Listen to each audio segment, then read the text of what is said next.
Standing up in McKinney, this is According to Callus. Coming to you on the third day of the new year, 2025. This is episode 706. A little housekeeping, if you will. This is going to be the second episode of this week. I'm not sure what next week is going to look like. Just kind of a change in progress here, right? Trying to find the best way this is going to work and still give you guys something worthy of your time to come and listen to. All right, for those of you that have never listened before, for those of you that hadn't been here for a few hundred episodes, and for those of you that wondering where in the world I've been, well, here I am. Okay, so I'll spare you the details, but suffice it to say, I'm a pretty active guy in local politics. I'm one of the vice chairs of the Collin County Republican Party, and at the moment I am the Rules Committee Chair. I've previously served on Platform Resolutions Committee twice at the state and 3 or 4 times, I don't remember which, for the SD, which means that I see a lot of stuff that goes on. I see a lot of things that we want to get done that just never seem to get done. In addition to that, I've been a precinct chair now for well over a decade. I think I've got that right. And previously having run for office, unsuccessfully, I've been there, done that. I'm personal friends with several candidates that have run and were successful, as well as those that have run and were unsuccessful, and some that have won and lost, and some that have lost and then won. Why do I bring this up? Why is this important? Where are you going with this? Well, I'm not sure how I'm going to title this episode. Initially, I thought it was going to be, how do you know? ? Then I thought, well, it might be more fun to go with, if you know, you know. IYKYK, right? So I'm not sure which is going to end up being.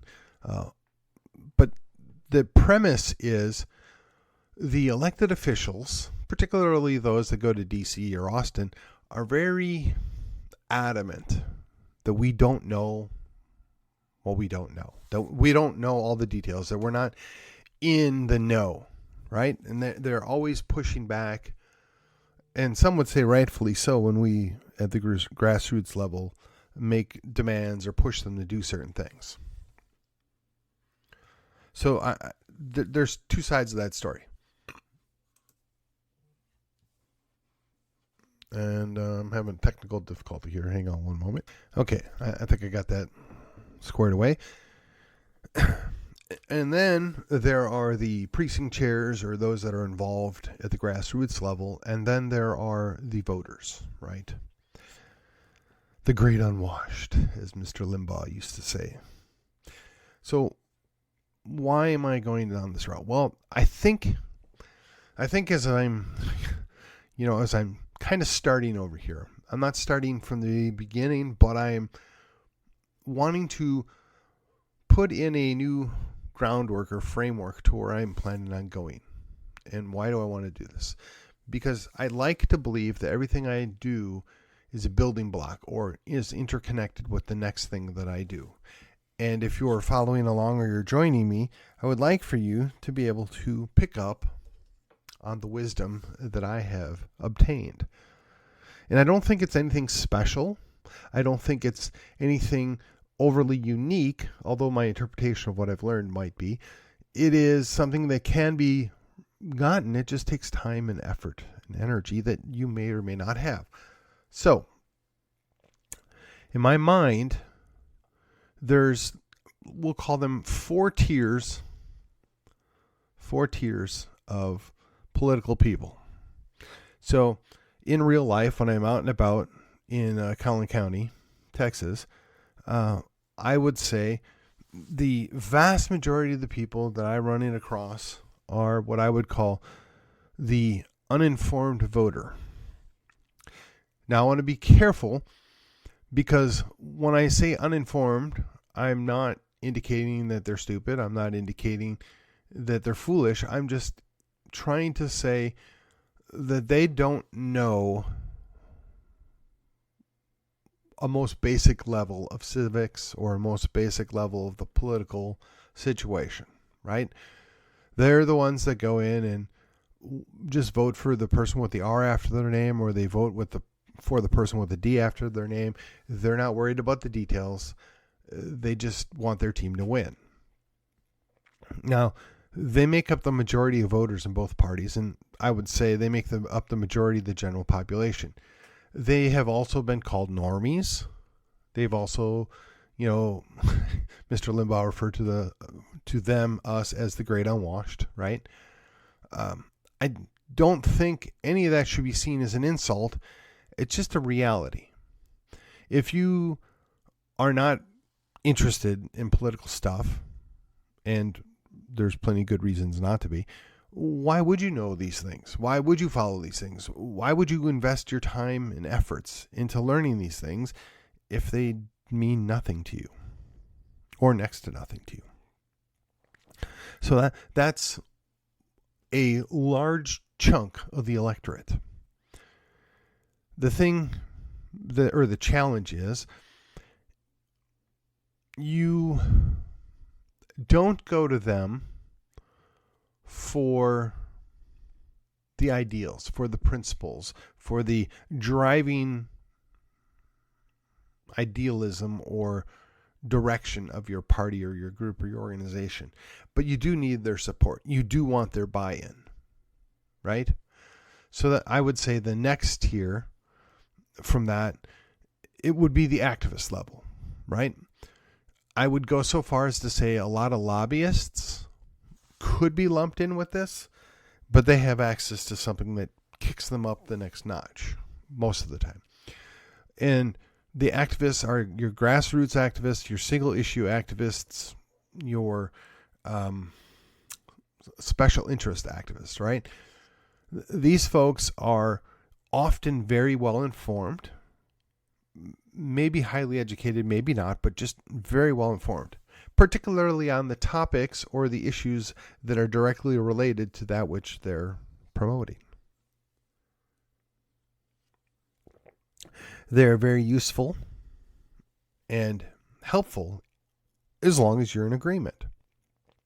And they know a lot. And a good number of these folks end up doing a lot of grunt work, a lot of organizing, and a good number of them show up as precinct chairs or lower level political officials or maybe higher level volunteers. And again, not disparaging, not dismissing any of them. I would probably count myself among them. Maybe a little more than average, but there again, you're dealing with a giant group of people. Then the third tier is what I would call the insiders, right? Now, the insiders should not be confused with the string pullers, okay? The insiders are in. They know what's going on. They know all the details. Most of them are, in fact, elected officials or the lobbyists, the high-end lobbyists. And where I was going with that is lobbyists usually mean money. And if you're a lobbyist with no money, then you're on that lower tier. But if you're a lobbyist with money or one of the major organizations, then you're essentially an insider. And the insiders, they know more than the actual grassroots activists most of the time in general. A well-educated or well-informed grassroots activist will oftentimes know more on that specific issue than the elected official. But the elected official is in the middle of all this. The insiders have lots of different things going on, and they know a lot, and they know enough that it's important that we work with them, right? And then I call them string pullers. Other people might call them kingpins, maybe a shot caller, right? This is what I would call the top tier, if you will, the shot callers. In most instances, they are the statewide elected officials at the state level, perhaps even on the national level, a governor or a lieutenant governor or even an AG holds a lot of sway at the national level from where I'm sitting, right? I don't know all the details, but just there's that, and your congressmen, your senators, the U.S. senators especially. These are the shot callers. They hold a lot of sway. They have access to a lot of money and a lot of influence.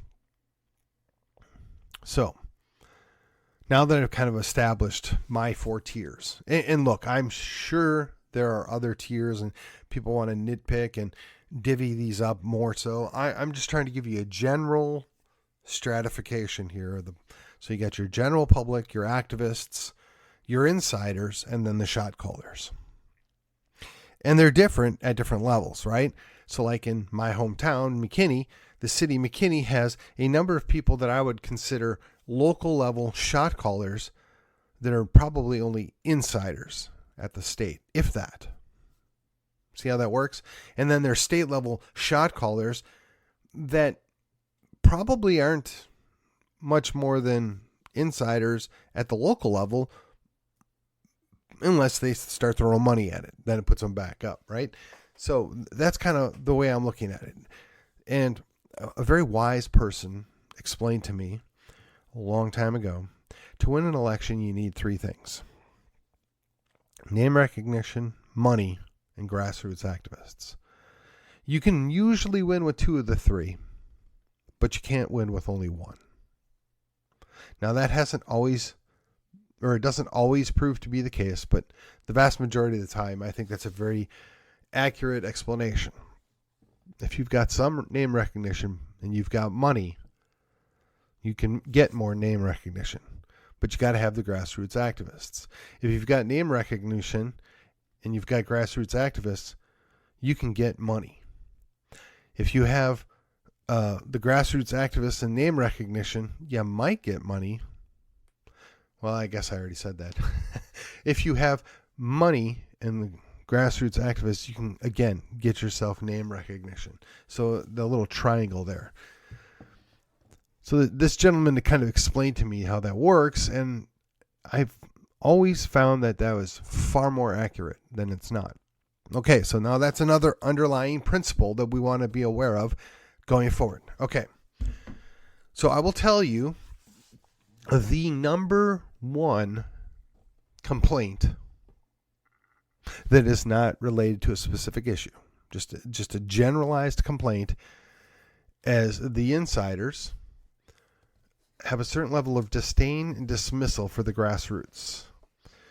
And it usually is explained as, well, you don't know, or you don't understand, or you weren't there, or you don't know all the details, or there was a lot of pressure. There's always an explanation of why the elected official or the insider does something, and then when they're confronted by the activists, that's the answer that they get back. And it's very unsatisfying. It's very distasteful to most activists. Now, I will say that I've been at this long enough to where I will have some grace, right? There's at least 1, if not 2, elected officials that have used that term, and I would call them both insiders. They use the term, well, you don't know, you weren't there, or there was other things going on. And as much as that's off-putting, when I step back, put the rational hat on, I think to myself, well, I wasn't there. I don't know all the details. This is not all that dissimilar to different things that have happened in my life, my real life, in business and such. Decisions have to be made by people that are in a position of authority or responsibility that's over and above me, and they do these things because they think that's what they need to do. And when I see it, I immediately questioned it, or I'm not sure that it was the right thing to do, but I didn't have all the information that they had. So I have to trust that they're doing a good job, or that they're making the right decision, or that their heart's in the right place.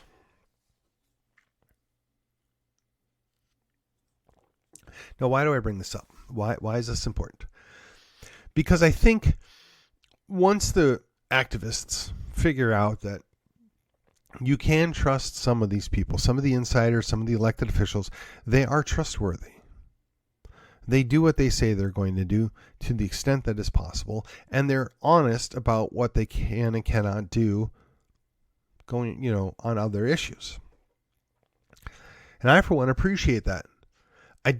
I'm still not a big fan of saying, well, you don't know or you don't understand to me, because I would just say, well, if you take 2 to 5 minutes and explain it to me, I'm pretty sure I'll get it. If that's not possible, to the extent that it is possible, I will trust you until you prove yourself to be untrustworthy. Now, that's a dangerous situation when you're talking about political things, but that's really the only other option that you have. Okay, so we at the grassroots level, we all understand this, and we're all understandably off-put by that answer. Now, if you give me an answer that, well, you just don't understand, or you weren't there, and you don't take the few minutes to explain it or to give some context to that dismissal, I get a little annoyed. Most of my grassroots friends or activist friends feel the same way times 10. Now, here's where it gets interesting. What happens when we as grassroots activists, when we in the activist class, if you will, are confronted by the great unwashed, right? The average voter, the uninformed voter, whatever you want to call them. And we turn around and say, well, you just don't get it, or you don't understand. There's other things going on here. Do you think maybe they react or respond in the same way? Do you think they're as off-put by that as we are? Do you think that our dismissal comes across any different than that of the insiders to us? Do you think perhaps that we owe them an explanation? Do you think maybe we should take the time to bring them up to speed, to help them understand what's at play here? Do you think it would be worth the effort? Do you think it would change anything? Now, I don't actually know what the answer is. I suspect that it's a long haul. I suspect that there's a lot of effort required before we're going to make a difference. And because of that, I'm hesitant to issue a demand or make a call to action that we need to educate every person out there. Because not only do we need to educate everybody out there, we have to overcome what they've already been pre-programmed with. Each and every individual that has spent 12 years in the government education camps, the government propaganda, the government public schools. Every individual that's gone up through that comes through with a predisposed understanding of what is and what is not. And I will tell you, being that we don't really spend a lot of time talking about civics, we don't really talk about the political structure and how things work, they take their marching orders from people that, quite frankly, don't really know either. So we have to overcome that. Now, look, there's folks out there with D's after their name that are no different than the people with R's after their name. They follow the orders. They don't question things. While I am appreciative that they help us win battles that way, are we really doing them a service? Are we doing our posterity a service? No, I think we're not. I mean, yeah, we've turned the tide. We won a couple of major battles. We got the good guys in. But if nothing changes and we don't improve the future, those prospects look kind of dim. Now, how do we do that? Because remember, you got to go back to the idea that if you know, you know. But if you don't know, whose job is it to make sure that you do know? Whose job is it to bring you up to speed, to educate you, to inform you on what's going on? Well, I would say that's us. It's the grassroots activists. It's our job to bring the other people alongside. Now, unfortunately, we push away as many people as we bring in. What do I mean? You don't treat people with disdain. You don't dismiss them. You don't... They're not going to listen if you're not going to take the time to give them a well-reasoned example and understanding of what's going on and why it matters. You have to be able to give real-world examples of how this stuff plays out. And you need to not sound like a condescending jerk, which maybe I'm borderline doing right now. You have to be able to have confidence in discussing whatever the issue du jour is or whatever the underlying ideology is. But you have to do it in such a way that it's enticing, that it's interesting. And I don't think anybody does that well straight out of the box because they don't know. Again, if you don't know, how do you find out? How do you learn? Well, we've talked about this before, right?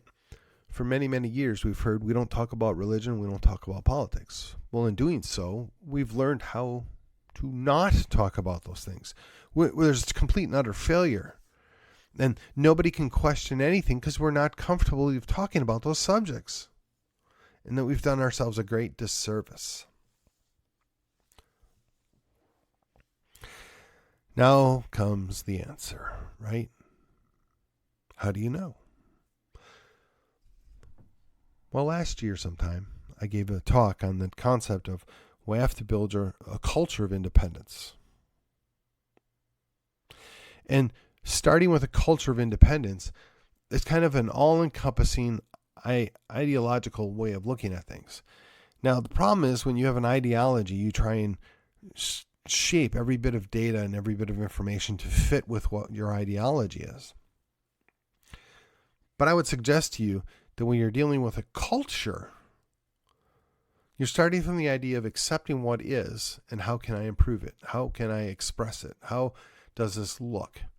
So when I'm approaching the culture with an idea of independence, I want to bring myself or others or people with me along with the idea, how can we do this? One, by ourselves if possible. Two, within our small community if possible. Or three, how can we get most of this done or entice other people to come alongside us to get this bigger project done? What are different ways that we can not divest.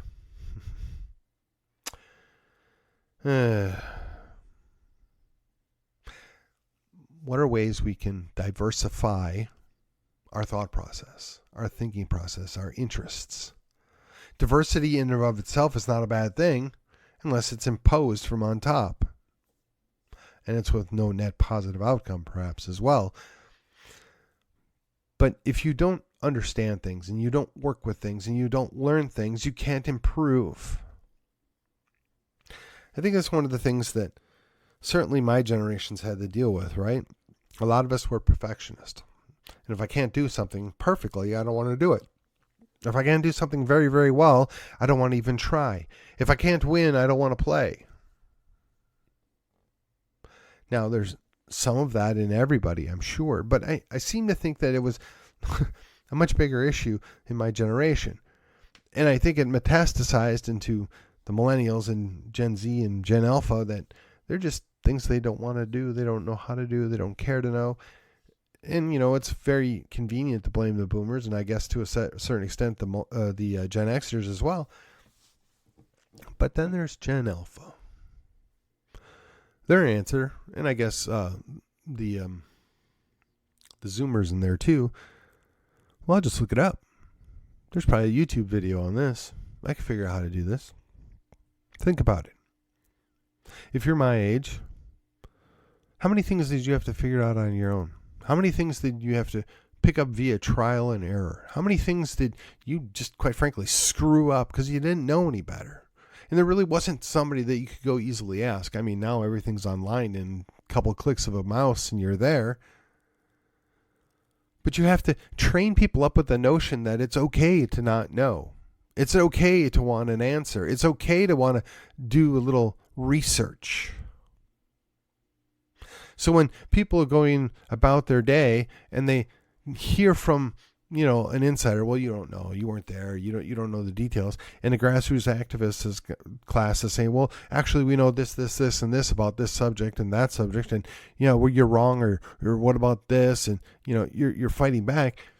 The average person, the unwashed masses, if you will, the uninformed voters, if you prefer, they don't get any of that. They don't understand. And I think it's incumbent upon us to train them up, bring them along, get them in a position to where they know just enough that they have a working BS detector. So that when they're hearing something, when they're seeing something, they know, that doesn't sound right. That doesn't look right. That doesn't quite track with reality. That doesn't fit with my understanding of how the world works. That's illogical. That's problematic because of this, and this. They need to get up to that speed. Now, we in the activist class, most of us got this down, right? We know how this works, and some of us relate with insiders, and we get the extra information that the insiders have. And hopefully there's some good trustworthy insiders that i.e. elected officials, that are willing to fill you in and bring you up to speed, basically on the concept that I can't do this on my own. I need your help.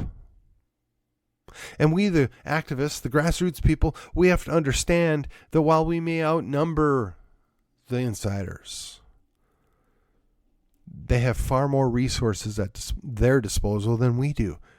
So we need to bring up more people. We need to educate more people. We need to get more people involved and interested in what's going on. And we can't be just dismissive to them and tell them, well, you don't know any better, or you don't understand, or this is just, this is inside politics. You don't need to worry about it. Well, no, if you're asking for their help, if you're looking for their support, if you want them to come alongside of us to make a change and to stand for the people, this is our opportunity. You have to get them to the point that they can stand on their own 2 feet, in their own independent mind, and come to the same or similar conclusions that we have. And the only way we can do that is if we invest the time and the energy to develop that culture. The culture that says, well, I'm not really sure that is correct. I'm going to spend some time and figure it out on my own. Or I'm going to go try that idea. Or I'm going to go look at something and see if that makes sense to me. If we're not willing to do that, if we're not willing to invest in those people, then we need to just be quiet. Because we're no better than the insiders when we dismiss them. We're doing exactly the very thing that we complain about what the insiders doing to us. We cannot sell our product. We cannot give our ideas if we're not willing to give them an opportunity to respond. We have to listen to what they're telling us and listen to their questions and bring them up to speed with our knowledge and our interests. And if they're not willing to listen or they're not interested, that's okay. You just plant those seeds. You be there to give answers or to ask the right questions at the right time. And you encourage them to figure these things out on their own. Much like raising a child, much like proselytizing, right? You want these people to learn on their own and come to their own conclusions and make an investment of their own time and their own money into being active. And obviously this flows right into the notion where we got to build that bench, right? You cannot expect a grassroots activist to be able to step up and run, especially against an incumbent, but against a well-heeled, well-known insider plant, and perhaps plant is the wrong word, the choice of the insider to take the next role. You as a grassroots activist are not going to be able to just step up and do that unless you've trained those people up, unless you've got the people that are at your level like, yeah, we don't understand. But better yet, it would be better yet if we were to have an open dialogue, a good relationship with those people that are quote unquote insiders, those people that can help fund or assist a campaign, right? This is all tied together. And if we're so busy fighting amongst ourselves, we can never ever get the win. We can never ever make that change because we're cutting our own throats. We're shooting ourselves in the foot. We're shooting each other in the gut. We're letting each other bleed out, metaphorically speaking here, folks. we're our own worst enemy. I've talked about many, many times about, well, I don't want to punch right. I think punching right's a problem. And again, if you know, you know. There are plenty of people that are on my side of the aisle that I don't agree with everything. And I know there's that same plenty of people that are on my side of the aisle that go, Kelsey, I can't go there with you, or I think you got that wrong. That's good. We want to be able to have those discussions. We want to be able to have an adult conversation where two reasonable people can agree to disagree and move on and work together on something bigger and more important. And until we get to that point, we're going to be ineffectual. We're going to be incapable. We're not going to be independent. So think about it. If you don't know, how do you know? And if you know, how do you know? Think about it. Talk to your friends. And hey, while you're at it, feel free to send me a email, send me a text. All my information's on the website, according to catalyst.com. You can follow me on the social medias. I've got a page and a group over at Facebook. I'm a pro at Gab. I drop in at MeWe. Perhaps, Lord willing, and the creek don't rise, I'll be on Rumble or something here in the next couple of weeks. Kind of starting over. And I know it. I understand it. But if we're going to make a difference, we have to continue to sow seeds and plow the field. And with that, it has been according to Callus, and I will see you on the other side.